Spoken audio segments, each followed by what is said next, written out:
Hey there everybody. So today I'm coming to you from my bedroom because my office is a mess. We are moving soonish, so yeah, I'm sure you understand how that's going. Today I'm going to be talking to you about this painting that I did. Do you see it? I did this because I wanted to. I mean, there wasn't really any other reason, and then I thought, well, why don't I just share the process because I'm doing it. And usually when I start paintings, I forget to record or I just don't write things down, like what paint I used or anything. And recently I've just been studying a lot, like other artists' processes. And actually for next week, it's really going to be a 2 to 3 week ordeal. I got Andrew Tischler's portrait tutorials, and there's like hours on end of footage in those. So I'm going to record myself basically going through those, not showing his content because that is his content, but just showing what I'm doing, basically showing what I'm learning, being able to share some of those skills with you guys. But again, I'm not going to go like super in depth because that is his content. If you want to support him, there's going to be a link in the description. Go check it out. He just had a kid, so if you got a few extra bucks laying around and you want to learn something, he always puts out really great content. So just enough said. So today basically just going to be going over what I did for this painting, and at the end of this video is going to be the full time lapse of everything. So if you don't really want to listen to me talk about anything, or you're kind of like, I just want to listen to certain parts and then not others, feel free to skip ahead. It'll be at this time right here. So before we get started, I didn't bring all the paint upstairs because it's quite a lot. But I'm going to have everything I used in the description, and also if you are on my email subscriber list, with this video every Friday's release, you will get that tutorial in writing in your email. So, you don't have to pay for it. But if you're not signed up, by the time that it comes out, it will be available in my Etsy shop for $1. I know, annoying, but it is time that I'm taking out of my day to write all the information down and share it with you. So I really appreciate the support. If you're able to sign up for my newsletter, then you'll get it for free, and then you don't have to worry about it, one less dollar you have to spend. But what I'm going to start with is just brushes, and obviously you're not going to be able to see them very well, but I don't use very many brushes on this painting. And really you don't need anything fancy. Like for instance, this came in a pack of like, I don't know, probably 50, and they probably would break if you just look at them wrong. So they're not that expensive. Don't think that you need to get all these brushes. Just maybe try to get some that are similar. You can get, I think, a pack of like multiple different types of brushes for $5 at Michael's. You don't have to break the bank, is what I'm saying. So first up we have, I'll just do the Rose Max brushes first. I used a Rose Max 10 Filbert. Probably can't really see. Guess I should show you the brush. So it's this, a Filbert, typical. It's soft, needs to be washed. And then I used a 14 flat, kind of dirty as well, but you can see it's not very big. I used this fan brush, which is a 12 fan. I didn't use it for very long. I basically, I love that I have so many alarms on my fucking phone because it goes off every time I start doing something important. Anyways, what I was saying is that I didn't use the flat brush except for towards the end when I was putting on all the white, because I wasn't getting the effect I wanted, but I didn't also want to take forever to put on more white because I had to put a lot of layers of white, and white is very transparent, so you can see right through it. You're going to put some down. It looks very white, but then it ends up drying more see-through. So you had to put many layers down to make something actually look white. So I did that for a little bit, but I didn't really use it very much. And then I used this number 7 angle brush here, basically in the beginning and towards the end, because I could cover more ground and still get like those strokes that I was looking for. And then finally I really don't know, this is just off Amazon, just cheap little flat brushes. They're really tiny, they suck, but they are good for like when you're applying a little bit of paint, and then you take this as a dry brush and use it to kind of like, you can dot it, smudge, all that.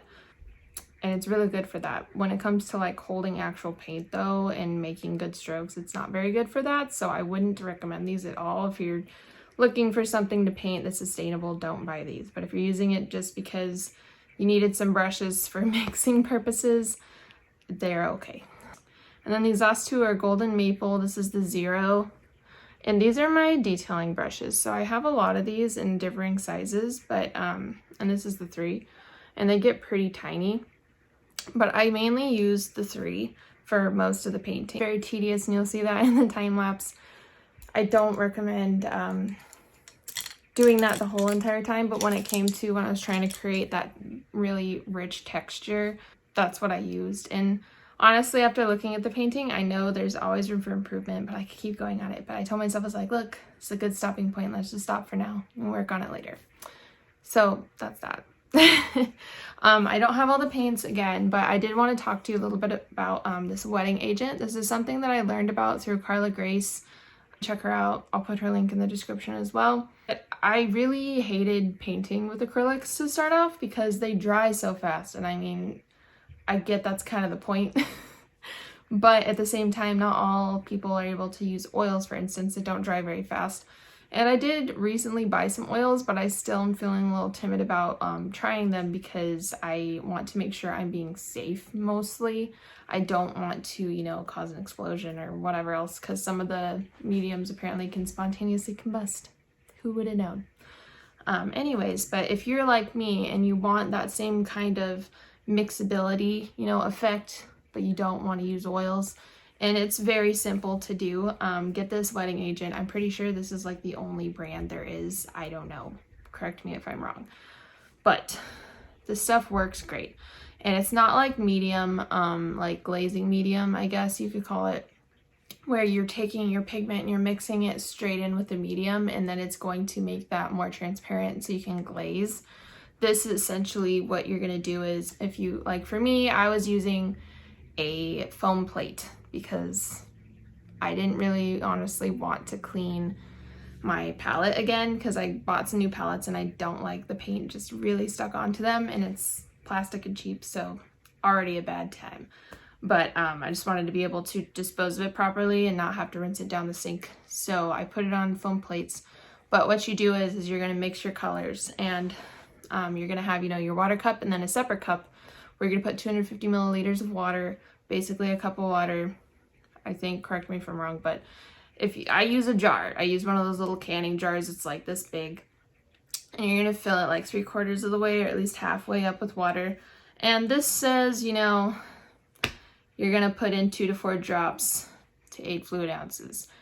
Honestly, that's not enough. And that's just from trying it, but also because I watched a tutorial from Carla Grace on painting feathers, and how she described it was putting in like a fair amount of this stuff with the 250 milliliters of water, or 8 ounces, if that's correct, if that's the same thing. This is 8 ounces, so yeah, it's 236 milliliters, 8 fluid ounces, so whatever. We're not trying to be mathematicians here. So I don't really know how to say how much to put in, I guess, because I kind of just give it a little squirt. I don't put in a lot, so I guess if I were thinking about it, it's like a teaspoon to that 8 fluid ounces, not just 2 to 4 drops. I do that because then what you do is you take your pigment, you're going to dip your brush in every time you go to get paint. That's what Carla Grace does with her stuff, and I like that because it makes it very transparent. And if you're not into that, don't do that. But I like being able to thin down the paint a lot, because then you have a lot more control with like the mixing of the colors. When they're a lot thicker, you're going to be able to tell. It's not going to be as like smooth of a transition. But if you're able to like do it very thinly and move over and over and over, it just, I'll show you. Like in this area right here, that was so many layers of paint just to do that little tiny transition through here, as well as down here. And then you can see like I did thicker paint here, so you got a lot less of a smooth transition, but that's okay because that's what I wanted. That was more of a stylistic choice. That's one thing I suggest using if you're absolutely beginner. Don't feel so much pressure to make this perfect. Regardless if you're going to paint this corgi or if you're going to paint something else, don't feel like, you know, if you don't paint it exactly to the T, or you don't really know what stylistic choices you want to make or whatever, just don't feel bad about it, you know? This is all practice, it's all for fun. Yeah, just don't be too serious about it. That's basically what I'm saying. So now we're gonna get into the steps I took. And I have, again, if you are signed up for my newsletter, you would have received that tutorial, but if you want to pause the video now, go purchase the tutorial for $1. It literally shows you the photos from the beginning to the end, pretty much. Otherwise, I'm just going to talk through this and you're going to have to basically visualize it, because I'm not going to pop up the pictures on the screen. I'm just going to be using my painting. So we're going to start. So the first thing you want to do is pick your subject, and I chose a corgi. You're going to want to draw this. Now, if I was an art teacher and I was being told you can't tell kids that tracing is okay, then I would tell you to freehand this and, you know, eat that loss if it doesn't look right. You can do this in many ways. You can use the grid method, which I have a video on that and how to use that. You can use a projector, had to think of the word. You can trace. Oh, weird. Like, if your main goal is to practice painting, and say, like me, you've done a lot of drawing in your life, you know how to draw, like, it's not, practice is great, okay, don't get me wrong, but when it comes to getting on with the painting, you don't need to take, you know, 10 hours to do the sketch. That's pointless. You're wasting time. So just do what you need to do to get the sketch on there. For me, here's my big secret. I have a projector. Oh no, but I don't draw in every little thing. Basically, when you're doing your sketch, you want big shapes. And the only thing that I did was literally draw around the corgi's like silhouette. And that's it. I literally painted the rest of it. And I do that for a lot of things. So if you don't like that, I don't really know what to tell you, because your art teacher lied to you. Any person that has studied art history knows they used to literally copy each other's art. Like, you weren't even allowed to have creative freedom. They would paint the same things. So, before anyone comes for me in the comments, that's a truth. Like, you know, people have been tracing, using projectors, you know, copying people's work for ages. And that isn't to say you should steal someone's work. That's a different thing. But if you're practicing, practice away, you know? Do what you gotta do. You're gonna learn a lot from practicing other people's work. And then also with photos, if you have the photo that you took on your own, like, trace over it, you know? Like, yes, you should practice these things. You should practice drawing from life. You should practice anatomy. You should know things. But if you're just starting out and you don't really want to stress about it, or if you've already been drawing for a long time and you're like, look, I just want to practice my painting technique, just trace it, okay? That's all I'm saying. I'm tired of gatekeepers, so enough about that.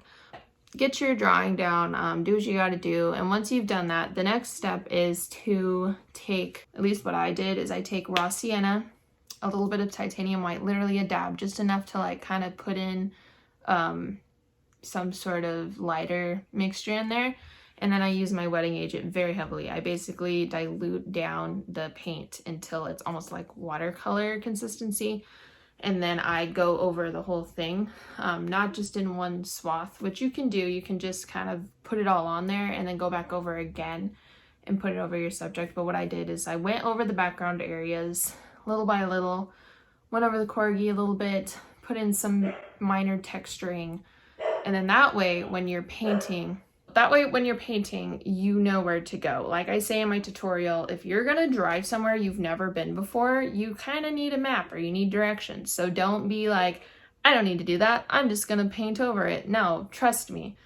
Aside from knowing where you're gonna go, you will spend so much less time putting paint on the canvas in the beginning if you just put down a color. And it doesn't even have to be raw sienna. I just really like that because it's warm, and regardless if you're using cool tones or not, it makes it really easy to differentiate colors when you're first putting them down. Because like with this painting, because there was so much white, if I were to just leave the canvas white and then try to put, you know, the white color on, I would hardly be able to see it. So putting that kind of warm, you know, textury background, giving you a little roadmap of where you're gonna go, is really gonna help you in the beginning. After that, the next thing I did so you can imagine this has only raw sienna on it, is I started with these areas where it's all white, basically.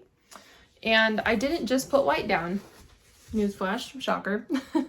I took cerulean blue and white and a little bit of black, and I basically made it a very muted light blue. And I put that all over where the white was in the texture that I wanted. So this is key. When you put down that underpainting of that raw sienna and the wetting agent, like that very wetted down, you know, transparent color, don't just make it flat, okay? Especially when you're painting something that has texture, it has volume. If you put it down flat, then you're just gonna have to paint up more stuff that's not flat, and it's just gonna not look like it has that depth, you know? And it's just harder to do when you don't really, like I said, when you don't know where you're going, you're not gonna really have a direction to go. You might end up putting things in the wrong place. So it's good in that beginning stage just to like put it down there. And this isn't gonna look very, like, it's not gonna come through very much, but it's gonna come through enough that you're gonna see it, especially as you build up the layers. Like parts of my painting on the very first layer are still showing because I want it to. And that's just giving it depth, and it's not just white, you know, putting that blue down. So I have the blue. When I put the little white furs on there, it allows it to show up. Otherwise, it's just not going to. So when you're doing, like when I did the white, I'm still gonna follow the same fur patterns, like on the chest especially.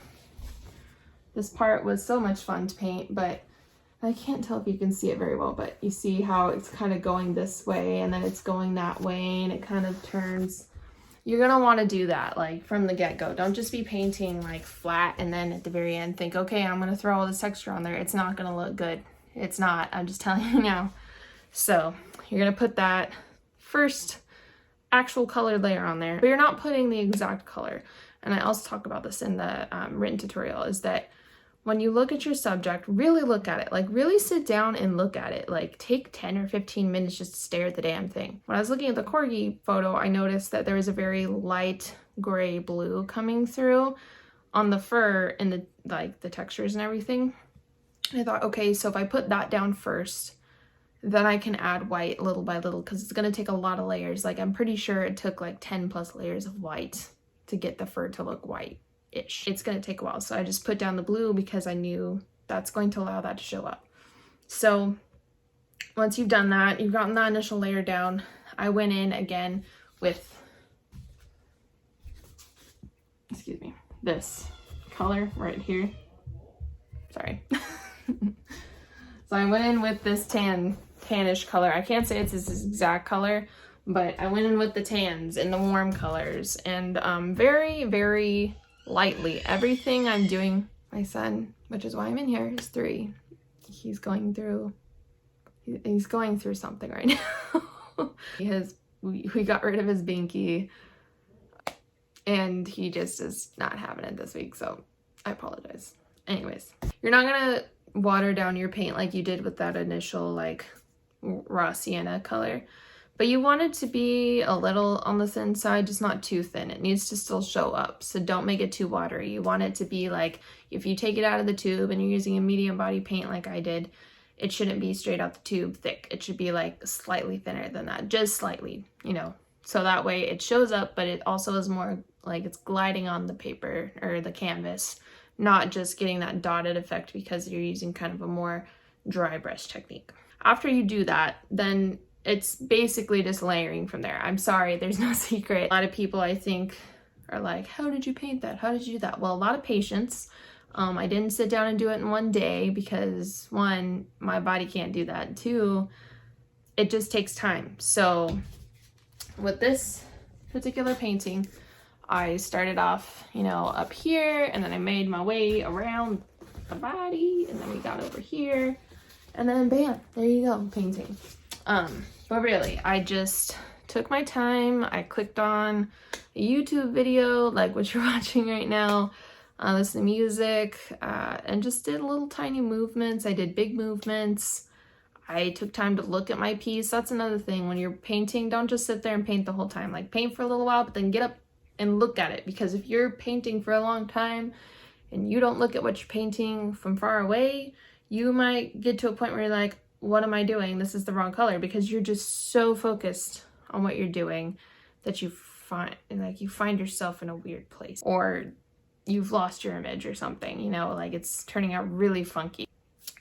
One extra thing I wanted to add, because I'm sure you've looked at this and thought, oh, that's black background. No, it's not. I wanted to talk to you about how, you know, I told you in the beginning I put a light blue mix, like a muted light blue blue mix on my painting. Now my voice is gonna die. But I also mixed my black. I did not take that straight out of the tube, because straight out of the tube would be much darker than that. I took burnt umber and phthalo blue, can't say it, and mixed those two things 1-to-1. Now, I think I probably added a little bit of burnt umber and phthalo blue like here and there to make it a little bit less blue, or a little more blue, you know, in spots. You can't tell as well from far away, but up close you can tell. But do that. Don't just use black straight out of the tube. Sure, black can be great for some spots, but don't just use it straight out of the tube, because most of the time those colors are only mixed to be exactly that color. They have no depth. But if you use mixtures for black or white that aren't pure white or pure black, your pieces are going to end up being a lot more rich in their colors, and they're going to have more character. Overall, just going to be awesome, more awesome. So yeah, a few tips and tricks. One is, just know when you're painting, this is not something like, you're not going to sit down and just do it. Like, unless you're some crazy person that can sit down for 14 to 20 hours, which is about how long this painting took me. It took me a whole week to do this painting, and I was working on it at least 5 hours a day for the first few days, and then only a few hours the days following just to finish up the white parts. But it's not a quick process. Painting is not easy, and it's not like it can't be relaxing still. Just know that you're not going to sit down and make something happen overnight. Be patient with yourself. Make sure that you're not being too chunky with your paint because you want it to happen right now. If you just start slamming paint onto the canvas and it's not drying, and then it starts getting muddy because you're adding colors before it's dry and you weren't meaning to mix it and like all that other stuff, it's just going to end up ruining your piece, and you're going to become frustrated. So be patient. Give yourself time. Set aside a chunk of time that you are only going to be painting, and that's what you're going to do. And just do that every day, like a little bit at a time. I know life is busy, but if you want to get better at painting, you just have to paint. So that's the secret to it. Take your time. Whatever your subject is, don't like overreach, you know? Like, I want to paint things that are super intricate, but I know I'm not quite ready yet, so that's why I'm doing these smaller projects.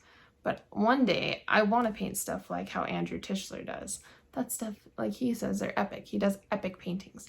I want to do that, but right now in my life, I do not have the studio space or the capacity or really the time to make those happen. So start with something small. Don't go for, you know, the end goal that you want.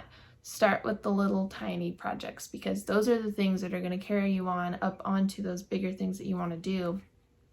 And you won't feel so much pressure to like get every little tiny detail, because you know you've worked on all those things, so you know how to use the methods you need to use, the illusions, because that's all the painting is.